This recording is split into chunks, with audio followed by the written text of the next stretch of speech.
Paix sur vous. Bienvenue dans ce 7e épisode de vol, falsification et invention de prophétie. Aujourd'hui nous allons parler de la prophétie de l'aveuglement des enfants d'Israël.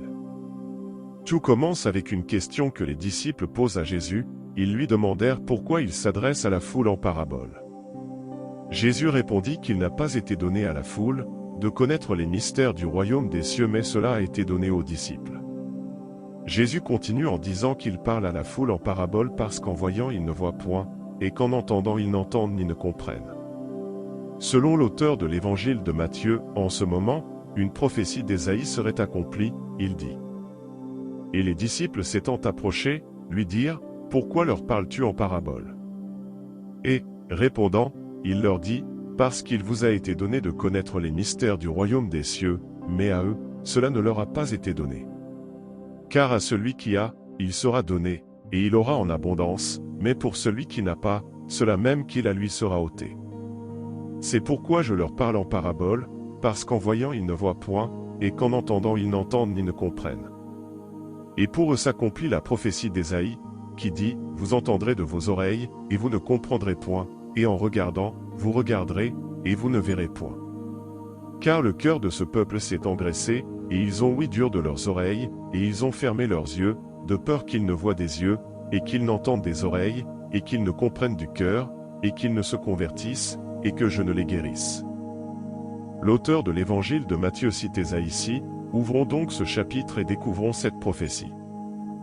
L'année de la mort du roi Osia, je vis le Seigneur assis sur un trône et élevé, et les pans de sa robe remplissaient le temple.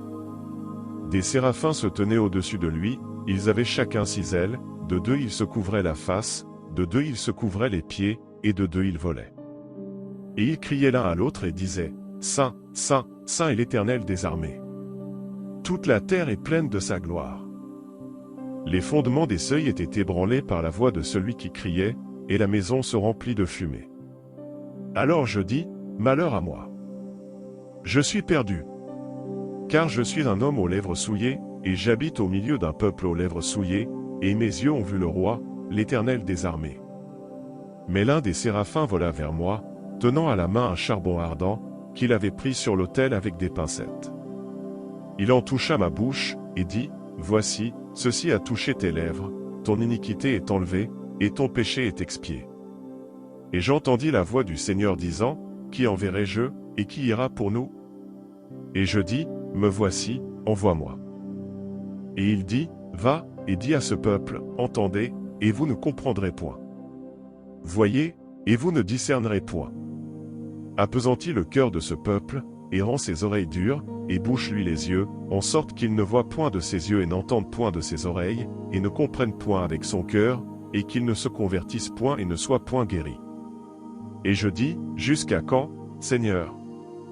Et il répondit, jusqu'à ce que les villes soient dévastées et sans habitants, et qu'il n'y ait plus personne dans les maisons, et que la terre soit ravagée et déserte. Et que l'Éternel ait éloigné les hommes, et que la solitude soit grande dans le pays. Et s'il y reste encore une 10e partie, elle sera détruite à son tour. Mais comme du térébinthe et du chêne subsiste le tronc quand ils sont abattus, leur tronc sera une semence sainte. L'auteur de Matthieu a cité le 9e et le 10e verset d'Ésaïe 6. Toute personne douée d'un bon sens a déjà constaté qu'il ne s'agit pas d'une prophétie, mais d'un ordre que Dieu donne à Ésaïe pour égarer les enfants d'Israël. L'auteur de Matthieu falsifie littéralement les propos d'Ésaïe. Dans le livre d'Ésaïe, c'est Ésaïe qui doit aveugler et qui doit rendre les oreilles du peuple dures. Alors que dans Matthieu c'est littéralement différent. C'est le peuple, plus précisément une foule venue écouter Jésus, qui s'aveugle elle-même. Les évangélistes sont décidément les maîtres de la supercherie. Dans cet épisode, l'auteur de Matthieu a transformé un ordre de Dieu à Ésaïe en prophétie. Merci donc d'avoir regardé cette vidéo et je vous dis à la prochaine sur Coran versus Bible.